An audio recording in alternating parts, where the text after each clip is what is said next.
ಅಯ್ಯಪ್ಪನ ಭಜನೆ ಮಾಡ್ತಾ ಇದ್ವಿ. ಭಜನೆ ಮಾಡುವಾಗ ಇನ್ನೂ ಒಂದು 10 ಸ್ವಾಮಿಗಳು ಇದಕ್ಕೆ ಆ್ಯಡ್ ಆಗಿದ್ದಾರೆ. ಎಲ್ಲ ಸೇರಿಕೊಂಡು ಭಜನೆನ ಮುಗಿಸಿ ಊಟಕ್ಕೆ ಕೂತ್ವಿ. ಊಟ ಕೂರುವಾಗ ಅಯ್ಯಪ್ಪನಿಗೆ ಒಂದೆಡೆನ ಎತ್ತಿಟ್ಟಿರ್ತೀವಿ. ಹಾಗೆ ಎಲ್ಲರೂ ಊಟ ಮುಗಿಸಿದ್ವಿ.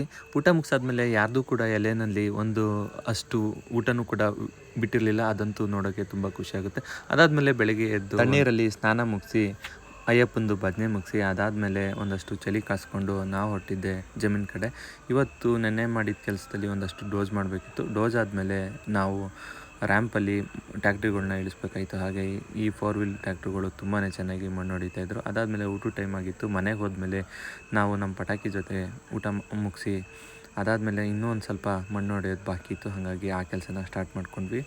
ನೆನ್ನೆಯಿಂದ ಟ್ಯಾಕ್ಟ್ರಿಗಳಲ್ಲಿ ಮಣ್ಣು ಹೊಡಿತಾ ಇದ್ವಿ, ಆದರೆ ಕೆಲಸ ಇನ್ನೂ ಮುಗ್ದಿರಲಿಲ್ಲ.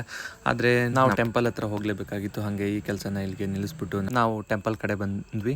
ಇದಾಗಿತ್ತು ಇವತ್ತಿನ ಕೆಲಸ. Thank you for watching.